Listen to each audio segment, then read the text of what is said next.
Vitesse was started in 1982 as a Portuguese company making diecast cars mostly in 1/43 scale. It was founded in the city of Oporto and is a brand name of Cinerius, Ltd. Because of detail and realism of the models, Vitesse gained increasing popularity in the late 1980s and 1990s. Richardson 1999, P173. Models were often similar in concept to French Solido, though less toy-like and more oriented to collectors. Conceptually, then, Vitesse falls somewhere between Solido and the Italian Brum in presentation. Though die-cast and realistic, models were rather fragile. Pieces tended to fall off, bodies separated from chassis and paint sometimes peeled, but in good condition they were impressive.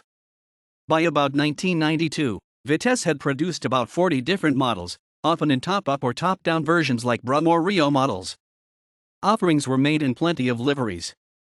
For example, by 1990, the 1947 Chrysler Windsor model, a car also produced by Solido, had been produced in at least 8 different versions: a Plymouth sedan, New York City Police, San Francisco Fire Brigade, Istanbul Taxi, official French government car, a French Voisin Pompiers, a Hot Springs National Park Hotel taxi, and a clever Zippo lighters version with the middle of the car looking like 2 Zippo lighters standing up together. Vitesse 1990. It seems the company didn't take itself too seriously. Vitesse referred to its rather fragile offerings as toys in a rather self-deprecating manner. The cover of the 1990 full-color catalog showed a 1957 Buick as a planter, Citroën 2 CVs with live rabbits, a VW Bug Cabriolet nearly being driven by a golf club, and a 1953 Caddy between 2 buns. Our next meal in miniature, Vitesse 1990. In 1990, the oldest Vitesse model was a 1934 white truck and the newest was a contemporary Peugeot 205, but most models were from the 1950s. Of course, Portugal had no vehicles of its own to offer to stoke nationalism, so models were fairly evenly selected from Britain, Germany, France, Italy, and the United States. Inside the front cover of one catalog, an introduction to Vitesse was given in 9 different languages. Vitesse 1990. Like Solido in the 1980s and 1990s, several different American cars were reproduced, but like Brum, European cars were often made in varying race decorations. For example, the Lancia Delta HF Turbo Integral was offered in at least 19 different racing variations. The 1982 company beginning doesn't appear to be chance. With Portugal joining the European Union in 1984, it seems natural that more diversity of investment would occur and that different niche companies of all types would start appearing there, shoring up Portugal's less developed economy. Vitesse seems to have been one of these companies that benefited. Quartzo was a racing car line owned by Vitesse. Onyx Models and Trophy were 2 other independent Portuguese brands started at about the same time, also possibly as startup companies with EU-influenced funding. Other toy companies such as Metasol with recastings of Dinkies and smaller-sized Nova cars had come out of Portugal earlier, but no company with the collector flair, variety of liveries, and sophistication of detail like Vitesse had previously appeared there.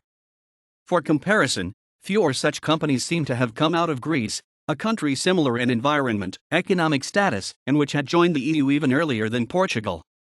Yet Greece's toy brands, like Palfi Toys, remain just that. Toys more crudely cast and more for children. Vitesse also produces models for other companies, but most are produced under the Vitesse name. Richardson 1999, P173. Despite the company's overt sense of humor, its products were ultra-detailed and precise in proportion and presentation. Rickson reports on Vitesse's 1960 Aston Martin DB4 commenting on the model's simulated wooden steering wheel, banks of dashboard clocks, and metal mesh radiator and astonishing photo-etched wire spoke wheels, 2005, P62.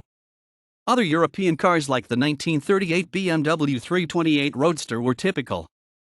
The two-tone Austin Healey 3000 was very well designed, even if the paint peeled off of the sides.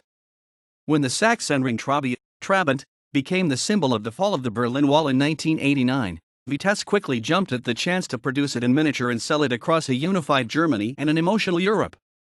A unique American issue was the Carrera Panamericana version of its 1953 Cadillac Type 62, whose two-tone color treatment included detailed race decals. With Vitesse there was rarely the feeling of just another Lamborghini Diablo, though it did offer its own Porsche 911 and Ferrari 308 GTB, both of which have been offered by about every other diecast company on the planet. Vitesse 1993. One rather fragile offering was the 1956 Ford Fairlane police car. The model came with 2 delicate spotlights, 2 roof lights, 1 blue, 1 red, a very long antenna, and a speed-kill speedometer sign affixed to the roof. Only 5,000 of these cars were made, so chances of finding one with all lights and parts intact may be a challenge. Rixson 2005, P109.